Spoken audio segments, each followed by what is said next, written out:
welcome to another episode of Karina Live. My name is Karina Mojati, your favorite comrade sister, and welcome once again to another episode of Karina Live. We also, yesterday, Christopher Mutangwa doing one of those useless press conference. The press conference, it was all about to talk about his son and his family, and little what is in the best interest of Zimbabweans. And sometimes we wonder that who does Christopher Mutsvangwa think he is? He thinks he's the most entitled person in Zimbabwe with his family. And what Christopher Mutsvangwa is doing is not even helping the situation we are faced with as a nation any better. The unfortunate thing about the 2030 agenda, ED 2030 agenda, is the fact that it is fronted by the most blockheads, the most illiterates are the front of ED 2030. We can look at Mebo Chinomona in his arguments. There is nothing tangible that benefits the people of Zimbabwe. It's just a woman who is just lost, who is just a completely illiterate in his arguments. So that is why the ED 20 agenda is going to fall, because illiterates are fronting it. They don't have any arguments, and I don't even know why they are just so obsessed about those 2 years. Coming back to Christopher Mutsvangwa yesterday in his press conference, we saw him. He had a toned down approach.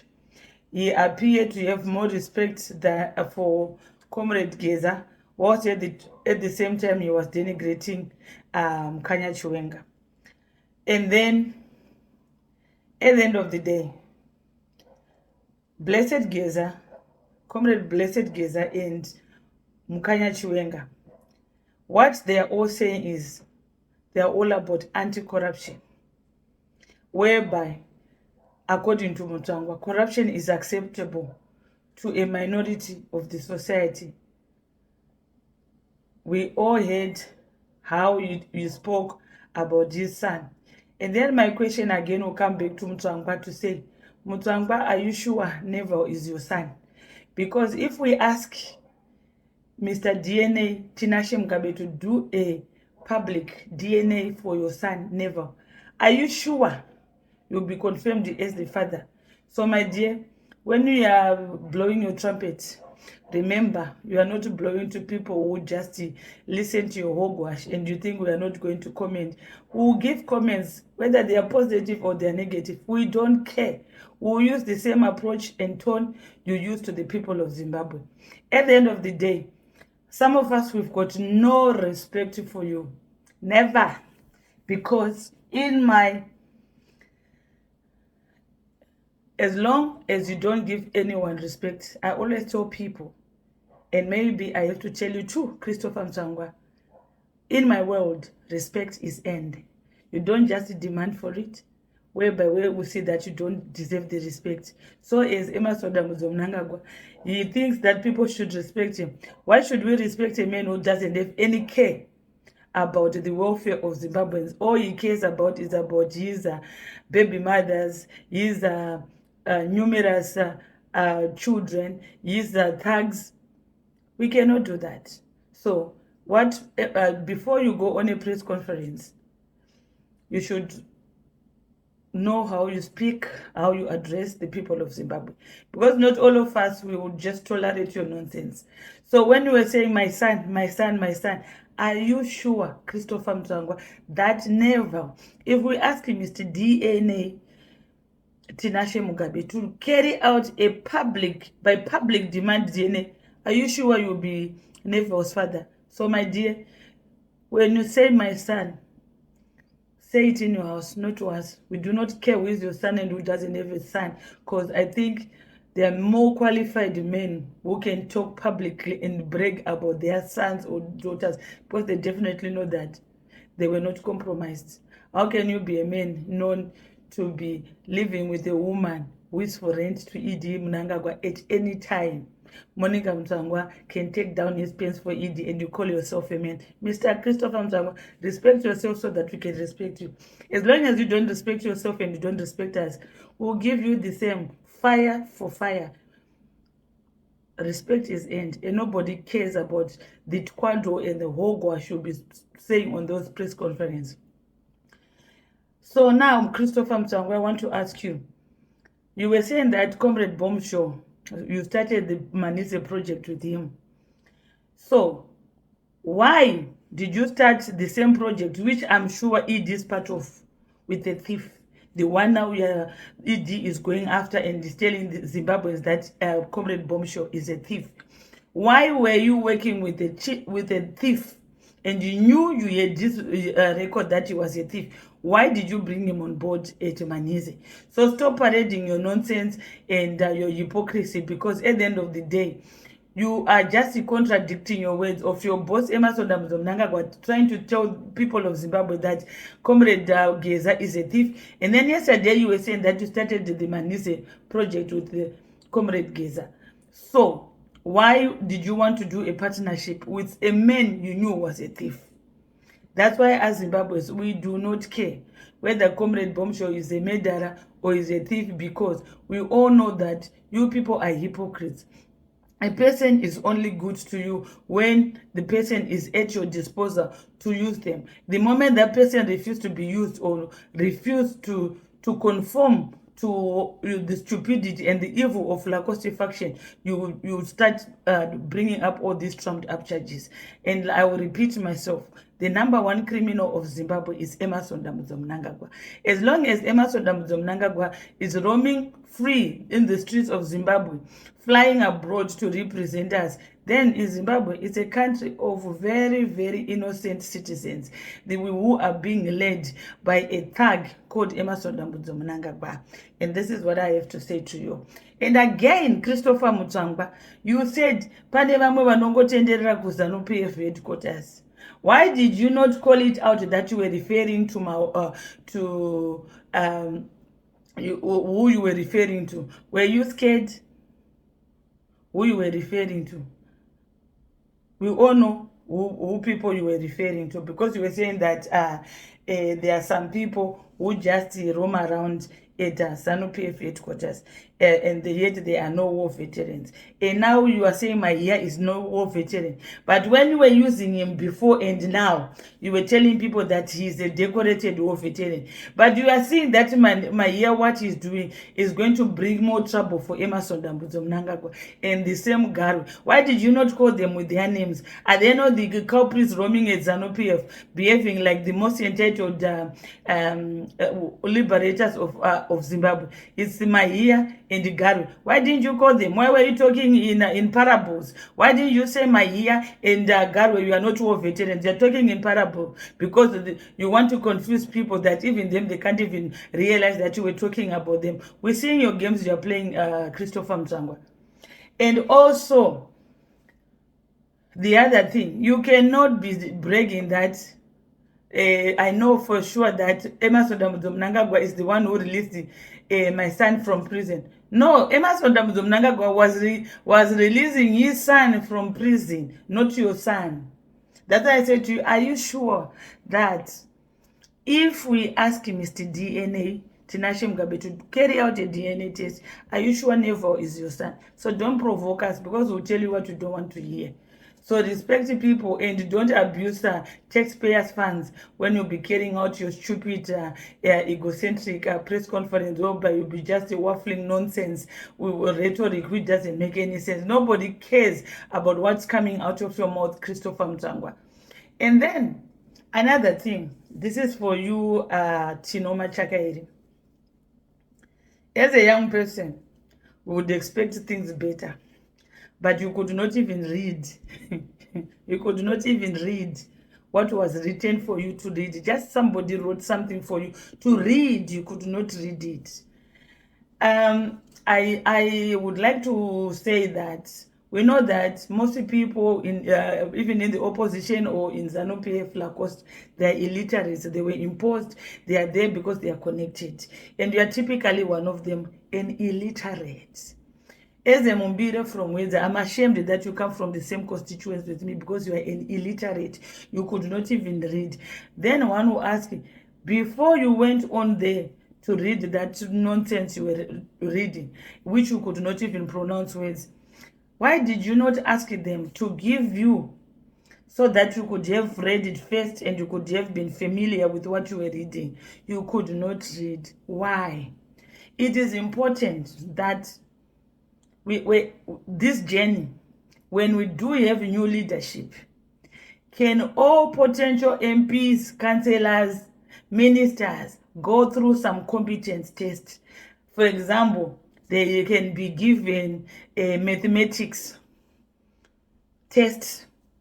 They can be given an English test, whether they are given a story to whereby they read and they answer questions and everything. I think these things are more important because look at them, they can't even read. They can't even read what has been written for them. They can't even read. And then they say that thieves, just because he's a thief being used to loot our country, that's why he's there. But he can't read. So what does the young people learn from people like Tinoma Chakere and people like Wiki Nochivai, who they're young Zimbabweans working hard in their education, they're going up the career ladder, they've worked hard to earn their degrees and everything. But it is like a slap in their face when they see that illiterates are making money. You can just be a crook, you can be just a thief and just be sloganeering to whoever in politics to make money. I think it is important that councillors, MPs, ministers, before they are appointed, even before they go for the primaries or whatever election, they should sit down, they should be put through a competence test in maths and English, because we can't continue to have illiterates in our offices. Just like that illiterate called Jacob Mafumi. And somebody saying that is a lawyer. And then you start to wonder. So it is true what happens at the University of Zimbabwe, that Maduku and these faculty, they take kickbacks and they only just pass a certain people from a certain minority group, ethnic minority group in Zimbabwe. This has to stop. And this is all I have to say. And sometimes we'll see what is ED doing at the African Union. What is he representing Zimbabwe? Because in Zimbabwe, whatever he says, it doesn't make sense. So one can only wonder is how much has he humiliated us. So my people, Zimbabwe, and everybody else, we should continue to say and speak out and say no to ED 2030. We do not want ED to go beyond any, even 2026, we do not want. We want him to go as soon as possible. If those people are going to give you money, take the money. But if you take the money and you are going to sell out, we'll come for you. Zimbabwe, it is about the people. It's not about Emmerson Mnangagwa and these thieves. And this is the message we should be spreading. And once again, I'm appealing to all security services to remember that be found on the right side of the struggle. Stand with the people so that we can build a better nation whereby you don't need to be calling anyone a chef or boss or not a thief, calling them boss, mpinga, everything. We just want to create a Zimbabwe that gives equal opportunities to everyone, no matter your tribe, no matter your where you are coming or your province. But we need people to be rewarded and to be appointed on merit, not because you are the biggest bootlicker, not because you are a vene, and not because of what. But we want people who are going to work in the best interest of the nation, not in the best interest of an individual who will be abusing the people's power. So Zimbabwe, thank you very much for joining in tonight. Let's keep on the conversation.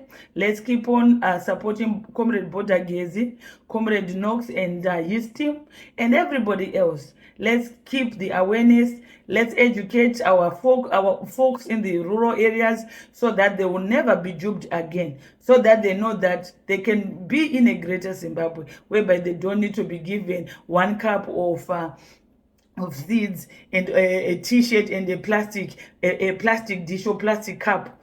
There's more to life, and in a Zimbabwe that is properly managed, every Zimbabwean can live a very comfortable life.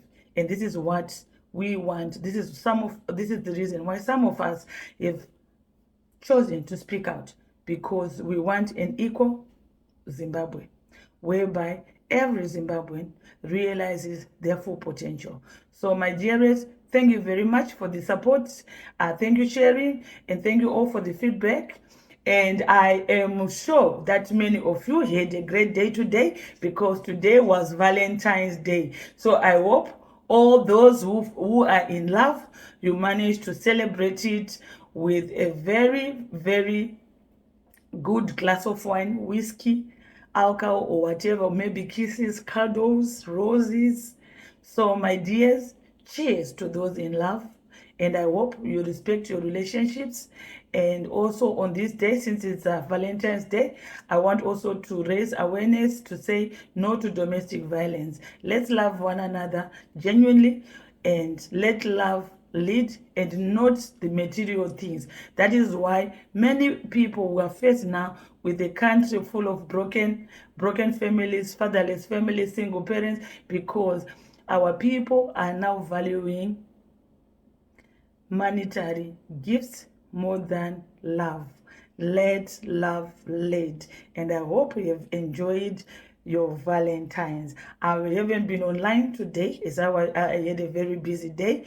So I will be checking online what was the who were winning, as we all know that sometimes what we see online is not that glossy. So I hope those who genuinely received gifts without coercion or without forcing their partners, I hope you received it and you were with gratitude. And may love lead, and let's not be abusive to our partners, to our family members, but let love lead, and say no to domestic violence on this day of love. Celebrate it and be merry. And when you drink today, remember, drink and stay away from driving. We want you to stay alive so that you can witness a new Zimbabwe without Emerson Mnangagwa. So Zimbabwe, thank you very much for this episode. And I really appreciate all your support. And I'll say to you, I'm sending you my love to you, as I am sipping on my hibiscus and cloves tea. So this is my red drink for Valentine's Day. And remember, we are saying no to ED 2030. Good night, Zimbabwe, and cheers to everyone.